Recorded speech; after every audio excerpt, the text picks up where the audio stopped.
Here's how simple goal setting is. Changed my life. Decide what you want and write it down. I mean, that's how profound this stuff is. Decide what you want and write it down. Make a list.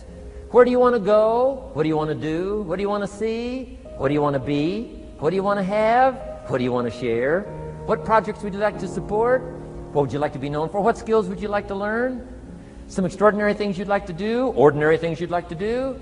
Right? Silly little things you'd like to do? Very important things you'd like to do? Decide on all that stuff and write it down, write it down, write it down. Decide what you want, write it down. Get together with your wife, decide. Get together with your kids, decide. Get together with your business colleagues, decide. Write it down, make a list. Okay, that's how easy it is. Now let me give you one more scenario on setting goals. When I started making my first list, Mr. Shoaff said, Mr. Rohn, looks like we're going to be together for a while. He said, I've got a suggestion for you. He said, I think one of the first goals you ought to set, you're a 25-year-old American male, sure you've made some mistakes, but now you're on the road to better things.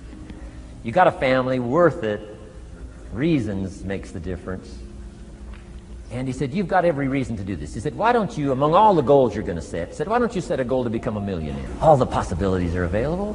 Why don't you set a goal to become a millionaire? He said, it's got a nice ring to it. And he said, here's why.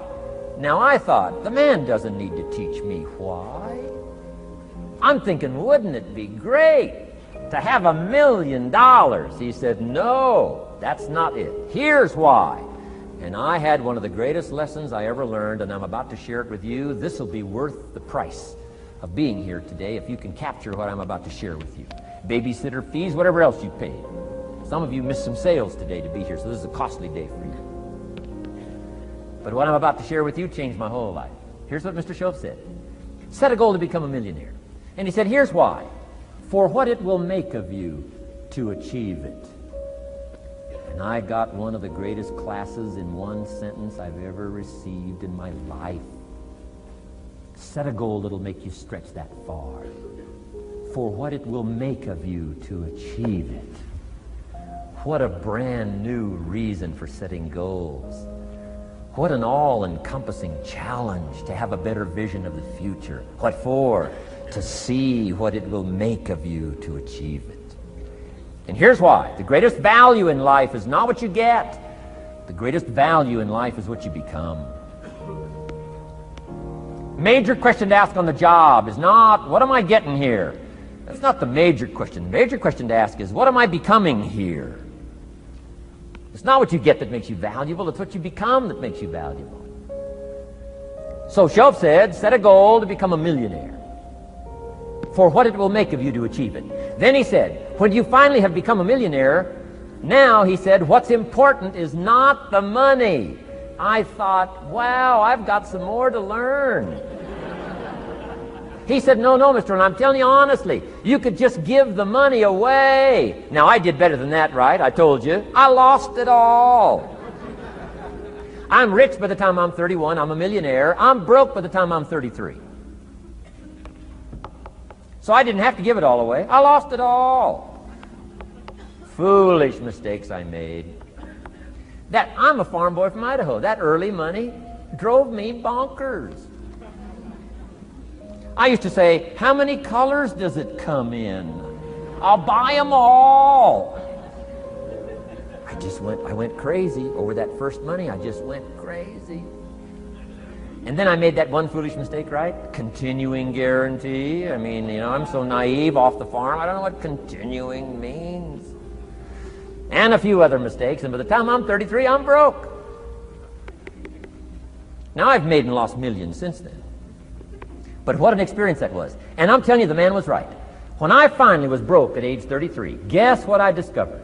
My money did not mean that much. It represented only a fraction of all my assets. Shoaff said, once you become a millionaire, Mr. Rohn, you can give all the money away. Because he says, what's important is not the money. What's important is the person you've become. Now, let me give you the key phrase on setting goals. Set the kind of goals that will make something of you to achieve them. Set the kind of goals that will make something of you to achieve them. Always keep that in mind. What will this make of me? If I set this goal and go for it, not only will I achieve it, but what will it make of me in the process?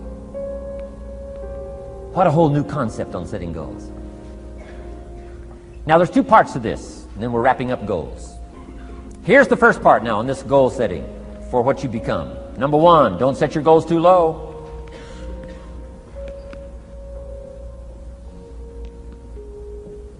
Interesting, we teach in leadership. You'll find it on the cassettes. Don't join an easy crowd. You won't grow. Go where the expectations are high. Go where the demands are high. Go where the pressure's on to perform, to grow, to change, to develop, to read, to study, to develop skills. I belong to a small group. We do business around the world. You cannot believe the expectations at that level. What we expect of each other in terms of excellence. Far beyond average. Why? So that we can each grow, so that we can receive from the group, we can contribute to the group. Something unprecedented. It's called living at the summit. Go where the demands are high. Go where the expectations are strong, so that it'll provoke you, push you, urgently insist that you not remain the same for the next couple of years, the next 5 years, that you'll grow and change. So don't set your goals too low. The guy says, well, I don't need much. Well, then you don't need to become much. Now here's the last part on setting goals. Don't compromise. Don't sell out. There were some things I went for back in those early years that I paid too big a price for. If I'd have known how much it was going to cost me, I never would have paid, but I didn't know. So don't sell out. Ancient phrase says, count the cost, count the cost, count the cost. An ancient story says, Judas got the money. You say, well, that's a success story. No. It's true, 30 pieces of silver in those days was a sizable fortune. You say, well, if a guy's got a fortune, right, that's a success story. No, you don't understand. His name was Judas. Doesn't that ring a bell? Judas. You say, oh, yes, Judas, the traitor. That's right, the traitor got the money. Doesn't that change the story? And the answer is, of course, it changes the story. Interestingly enough, after Judas gets the money from becoming a traitor, he's got the money in his hot little hand, and now he's unhappy. Somebody says, well, if you had a fortune, how could you be unhappy? Well, he wasn't unhappy with the money. He was unhappy with himself. Key phrase, the greatest source of unhappiness is self-unhappiness. The greatest source of unhappiness doesn't come from outside. The greatest source of unhappiness comes from inside. And here's where the erosion starts, doing a little less than you could.